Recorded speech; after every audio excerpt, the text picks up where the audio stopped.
कराची शहर में हवाओं का रुख तब्दील होते ही एक नए वायरस ने एंट्री दे दी है, जिसके बाद हज़ारों शहरी जो हैं वो एडिनो नामी जो वायरस का शिकार हो गए हैं। नए वायरस से ख़ासतौर पर बुजुर्ग, दमा और ज़ियाबतीस के जो मरीज़ हैं वो एहतियात करें। ये वायरस ग़िज़ाइयत की कमी और एहतियात न करने से नमूनिया की शक्ल भी इख्तियार कर सकता है। तो जो तिबी माहिरीन हैं उनके मुताबिक एडिनो नामी वायरस से अमूमन नज़ला, खांसी, ज़ुकाम, बुखार की कैफियत होती है और वायरस से मुतासर शख्स 2 से 3 दिन मुकम्मल आराम करे तो सेहतयाब हो जाता है। तो नए वायरस के ख़तरे से निमटने के लिए सूबाई हुकूमत इक़दाम उठा रही है, मगर हमें भी एहतियात करना होगी। वायरस के फैलाव से बचने के लिए कौन से इक़दाम उठाए जा सकते हैं, इसी पर बात करने के लिए डॉक्टर सईद भी इस वक्त हमें ज्वाइन कर चुके हैं। उनसे हम बात करते हैं। Doctor Saeed, welcome to our show. Thank you so much for your time. मुझे ये बताइएगा डॉक्टर सईद कि ये जो एडिनो वायरस है इसके सिम्टम्स क्या हैं? अगर मैं अपनी बात करूं ना तो कुछ दिन से मैं ये महसूस कर रही हूँ कि मेरे गले में दर्द है। हालांकि मैंने कुछ ऐसा खट्टा नहीं खाया, कुछ बहुत ठंडा नहीं पिया, लेकिन उसके बावजूद ना गले में मुसलसल एक इरिटेशन, एक दर्द है। क्या ये भी सिम्टम्स में शामिल है एडिनो वायरस के? जी अस्सलाम वालेकुम, बहुत बहुत शुक्रिया आपने प्रोग्राम में शामिल करने के लिए इस अहम मौजू पे। मौसम की तब्दीली के साथ साथ मखसूस किस्म के जरासीम की अफजाइश बढ़ जाती है, खुसूसन सर्दियों के मौसम में या जब मौसम चेंज हो रहा होता है। तो वायरसेस कई तरह के होते हैं, DNA वायरस, RNA वायरसेस, और ये एडिनो वायरस जो आजकल काफ़ी चर्चा है इसका, ये कोई नया वायरस नहीं है, बल्कि ये वक्त के साथ साथ एक सीजनल वायरस के साथ सामने आता है। और इसके जो अलामात है बिल्कुल बाकी जो बीमारियों से मिलती जुलती है, जिसमें गला ख़राब होना, नज़ला ज़ुकाम का होना, बुखार का होना, तो ये अलामात में शामिल है। लेकिन जब तक टेस्ट के ज़रिए कंफर्म ना हो तो हम ये नहीं कह सकते कि एग्जैक्टली एडिनो वायरसेस है। लेकिन ये है कि सीजनल जो वायरसेस है इस वक्त काफ़ी एक फ्लू की शक्ल के बीमारी की शक्ल में सामने आ रहे हैं। तो इन तमाम बीमारियों के और जो वायरल इन्फेक्शन है इनका यही एक इलाज है। और हमें जो SOP सीखी है कोविड में पर्टिकुलरली, कि हमने अपने जो आसपास है उसको साफ रखना है। जब भी अगर कोई बीमार हो जिसमें किसी तरह के सिम्टम इस तरह के रेस्पिरेटरी इन्फेक्शन के, तो वो कोशिश करे कि वो अपने आप को थोड़ा महदूद कर ले, मतलब हाथ मिलाने से गुरेज करें, अपनी जो इस्तेमाल की चीज़ें दूसरों के साथ ना शेयर करें, ताकि कोई भी बीमारी हो बजाय कि वो पहले हम कंफर्म करें उसके बाद वो एहतियात करना शुरू करें। तो इस सिम्टम के साथ ही हमें एहतियात करनी चाहिए। और वायरल इन्फेक्शन में खुसूसी तौर पे हमें अक्सर फौरी तौर पे अद्वियात लेना शुरू कर लेते हैं या फ़ौरन खुद से इलाज शुरू कर लेते हैं। खुसूसन काफ़ी लोग एंटीबायोटिक का इस्तेमाल करते हैं, तो वो बहुत ज़्यादा नुकसानदेह है, उसका कोई फ़ायदा नहीं है वायरल इन्फेक्शन में, बल्कि उसका उल्टा नुकसान है। तो कोशिश करनी चाहिए जो सेल्फ मेडिकेशन है उसको अवॉइड करें, बल्कि ये वायरल इन्फेक्शन उमूमी तौर पे खुद सही हो जाते हैं। आपने सिर्फ जो बुखार कम करने की अद्वियात है वहाँ तक अपने आप को महदूद करें। तो डॉक्टर के मशवरे मुझे ये बताएगा कि इसकी वर्स्ट कंडीशन क्या है? वैसे तो मैंने अभी बताया कि 3 दिन का आराम डॉक्टर्स बताते हैं, उसके बाद इंसान मुकम्मल सेहतयाब हो जाता है।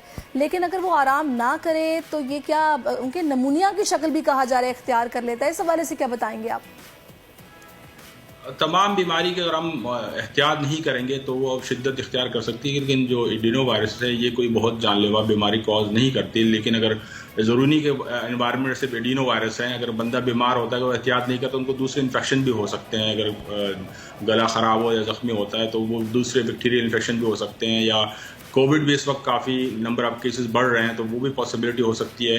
तो उमूमी तौर पे एक आम आदमी के लिए ज़रूरी है कि वो अपनी सफाई सुथराई का ख्याल रखें, और जब तक तशख़ीस ना हो गैर ज़रूरी तौर पे अपने आप को ख़तरे में डालने से बेहतर है कि वो मुहतात रहें और अपनी ग़िज़ा का ख़ास ख्याल रखें। स्पेशली जब हम इम्यून सिस्टम अपनी बढ़ाते हैं तो कुदरत ने बहुत अच्छा इंतज़ाम किया हुआ है कि बीमारी इतनी आसानी से होती भी नहीं है। अगर होती है तो अल्लाह ने इस तरह मुदाफ़ती निज़ाम रखा कि वो खुद ब खुद उसको टैकल कर लेती है। अगर हम अपनी इम्यून सिस्टम को इंटैक्ट रखें और अपनी जो ग़िज़ाएँ और वर्जिश, सही फ्रूट हैं इस वक्त मौसमी या सब्जियाँ, उनका इस्तेमाल करते हैं, उससे हमारी इम्यून सिस्टम बेहतर हो जाता है और वो खुद ही हमारी जो बीमारियाँ हैं उसको टैकल कर लेती हैं। जब भी अगर अद्वियात लेनी हो तो डॉक्टर के मशवरे से लिए जाएँ और गैर ज़रूरी जो है अद्वियात से इज्तनाब करना चाहिए। सही। अच्छा, अब ये आपने बताया कि एडिनो वायरस जो है ये पहले से मौजूद था, लेकिन अब कुछ इसकी शक्ल चेंज हो रही है। तो पहले ये कौन सा वायरस था जिसने शक्ल चेंज की है, तो उस वेरिएंट का नाम हमने एडिनो वायरस अब इसको दिया है? एडिनो वायरस एक पुराना वायरस है जो कि जिस तरह हमारे पास बाकी वायरल इन्फेक्शंस आते रहते हैं मौसम के साथ, क्योंकि इसमें मौसम के चेंज के साथ इनकी ट्रांसमिशन बढ़ जाती है और इसलिए फिर ये थोड़ा सा वबाई शक्ल इख्तियार कर लेता है। पोल्यूशन जो बड़ा रोल प्ले करता है, क्योंकि जो एयर हमारे बहुत पोल्यूटेड है तो इसकी ट्रांसमिशन बढ़ जाती है, क्लोज कॉन्टैक्ट से इसकी ट्रांसमिशन बढ़ जाती है। तो ये कि बिल्कुल कतई तौर पे कोई नया वायरस नहीं है, लेकिन इस वक्त एक फ्लू आया हुआ है और काफ़ी रिस्पिरेटरी इन्फेक्शन सामने आ रहे हैं। तो इसमें एडिनो वायरस भी हो सकता है, फ्लू भी हो सकता है, कोविड भी हो सकता है। जब तक हम इसकी लेबॉर्ट्री तशखीस ना करें तब तक हम कतई तौर पे ये कह नहीं सकते। मुझे ये बताइएगा डॉक्टर साहब कि आप बिल्कुल सही कह रहे हैं, आप मुझे ये बताइएगा कि ये जो एडिनो वायरस है इसका जो ट्रीटमेंट है क्या वो आप होम रेमेडीज से भी हम कर सकते हैं कि जिस तरह किसी को जुकाम खांसी गला ख़राब हो तो आमतौर पर लोग घरों में कहवे बनाकर पीते हैं, शहद का इस्तेमाल ज़्यादा करते हैं तो उससे भी आफाका हो जाता है, या फिर इसके लिए मेडिसिन लेना ज़रूरी है? इस तरह के वायरसेस के कोई वायरल एंटी वायरल ट्रीटमेंट नहीं दी जाती, बल्कि जो सिम्टोमेटिक ट्रीटमेंट है वो दी जाती है कि जो अगर बुखार कम करने के अद्वियात दी जा सकती है, अगर सांस लेने में तकलीफ है तो उसके लिए थोड़ी सी अद्वियात दी जा सकती है। बाकी कुदरती तौर पे 2 दिन से लेके 2 हफ्ते तक के प्रोसेस में अगर इम्यून सिस्टम स्ट्रांग है तो जल्दी सही हो जाता है, अगर थोड़ा वीक हो तो टाइम लेता है। तो इसमें स्पेसिफिक कोई अद्वियात की ज़रूरत नहीं पड़ती, बस ये कि बुखार और दर्द कम करने के अद्वियात के साथ 2-3 दिन में ये अल्लाह ने कुदरती निज़ाम रखा जो सही हो जाता है। लेकिन अपनी इम्यूनिटी का ख्याल रखना चाहिए और ये कोशिश करनी चाहिए कि ये ट्रांसमिशन इसको रोका जाए। अगर एक शख्स मुतासिर है तो वो अपने आप को बीमार डिक्लेयर करके 2-3 दिन तक अपने आप को महदूद रखें और गैर ज़रूरी तौर पे ये हुजूम में ना जाए। अगर जाना हो तो मास्क का इस्तेमाल करें, हाथ बार बार धोएं ताकि इसके ट्रांसमिशन को महदूद किया जाए और मज़ीद ना फैले। सही। अच्छा, वैसे कराची में भी ऑन ग्राउंड सिचुएशन क्या है, क्योंकि यहाँ बहुत तेज़ी के साथ फैल रहा है, डेली बेसिस पर कितने पेशेंट्स रिपोर्ट हो रहे हैं, कुछ बता सकते हैं फिगर आप? इस वक्त तो रेस्पिरेटरी ट्रैक इन्फेक्शन काफ़ी सारे आ रहे हैं, तो उसमें कोई इस तरह टेस्टिंग नहीं हो रही है, लेकिन डॉक्टर जो है उसको सिम्टोमेटिक ट्रीटमेंट देते हैं और इस तरह की डिस्क्रिमिनेशन नहीं हो पा रही कि कोई एडिनो वायरस है या कोविड है। तो लेकिन रेस्पिरेटरी इन्फेक्शन के साथ काफ़ी लोग इस वक्त ओपीडीज में भी आ रहे हैं और कुछ लोग लेबॉर्ट्री टेस्ट भी कराते हैं जिससे पता चल रहा होता है कि ये स्पेसिफिक वायरस है या कोई बैक्टीरियल इन्फेक्शन है। लेकिन मौसम की तब्दीली के साथ रेस्पिरेटरी ट्रैक इन्फेक्शन निस्बतन बढ़ चुके हैं। सही। अच्छा डॉक्टर साहब, मुझे थोड़ा सा एहतियात इसकी बताइएगा। एक तो आपने बता दिया कि मेडिसिन जो ले सकते हैं उसका तो आपने बता दिया, बुखार की या फिर पेन किलर के तौर पर, लेकिन इसमें क्या एंटी एलर्जी भी खा सकते हैं? और दूसरा, घर में खाने पीने में कोई एहतियात करनी है या फिर अब सब कुछ खा सकते हैं? 2 चीज़ें हैं इसमें, एक तो अपने सेल्फ के लिए कि हम एज अ बीमार हमें क्या करना चाहिए, दूसरा हमें घर के फ़र्द के हिसाब से और माशरे के फ़र्द के हिसाब से हमें क्या करना चाहिए।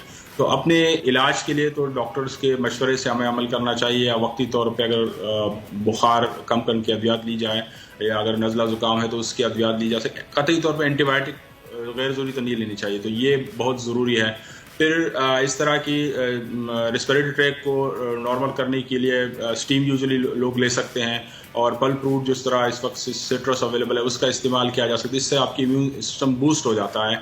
और दूसरे जो माशरती लिहाज से हमारी जिम्मेदारी है कि इसको फैलाने में, मजीद फैलाने में, अपने घर के दूसरे अफराद तक फैलाने में और फिर महल्ले में और शहर में फैलाने में, उसको बचाव में अपना रोल प्ले करना चाहिए ताकि ये इसका रोकथाम हो सके। अदरवाइज आज हम बीमार हैं, ये हम मोहल्ले में फैलता है या शहर में फैलता है तो दोबारा हम बीमार होने का खदशा होता है। तो ये कोशिश करनी चाहिए कि अपने सेहत का भी ख्याल रखें लेकिन दूसरों तक इस वायरस के फैलाव को रोकने में अपना हिस्सा डालना चाहिए। अच्छा, बच्चे इससे जल्दी इफेक्ट हो रहे हैं या फिर बड़ों में ये ज्यादा फैल रहा है?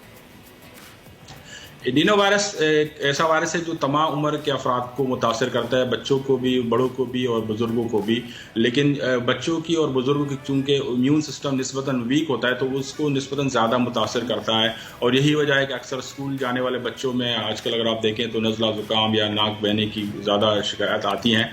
तो कोशिश करनी चाहिए कि बच्चों को सुबह जो है मास्क का इस्तेमाल करें या ये कोशिश करें कि उनको जो पोल्यूटेड हवा है उससे महफूज रखें ताकि ये बीमारी उनको ना हो और मज़ीद आगे भी ना फैलें।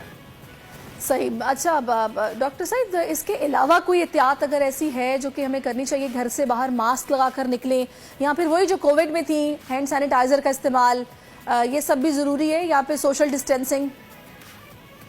جو ریسپریٹری انفیکشن ہے ان کی تمام کی ملتی جلتی ایس او پی جو اسپیشلی کووڈ میں بہت زیادہ اس کی پروپیگیشن ہو گئی تھی اور اس کو پروموٹ کیا گیا تھا، اگر ہم وہی فالو کریں تو یہ جتنے بھی ریسپریٹری انفیکشنز ہیں ان کو ہم روک سکتے ہیں، جس میں ماسک کا استعمال، اسپیشلی کوئی شخص اگر متاثر ہو تو اس کو کوشش کرنی چاہیے کہ اپنے استعمال کی چیزیں دوسرے سے شیئر نہ کریں، ہاتھ ملانے سے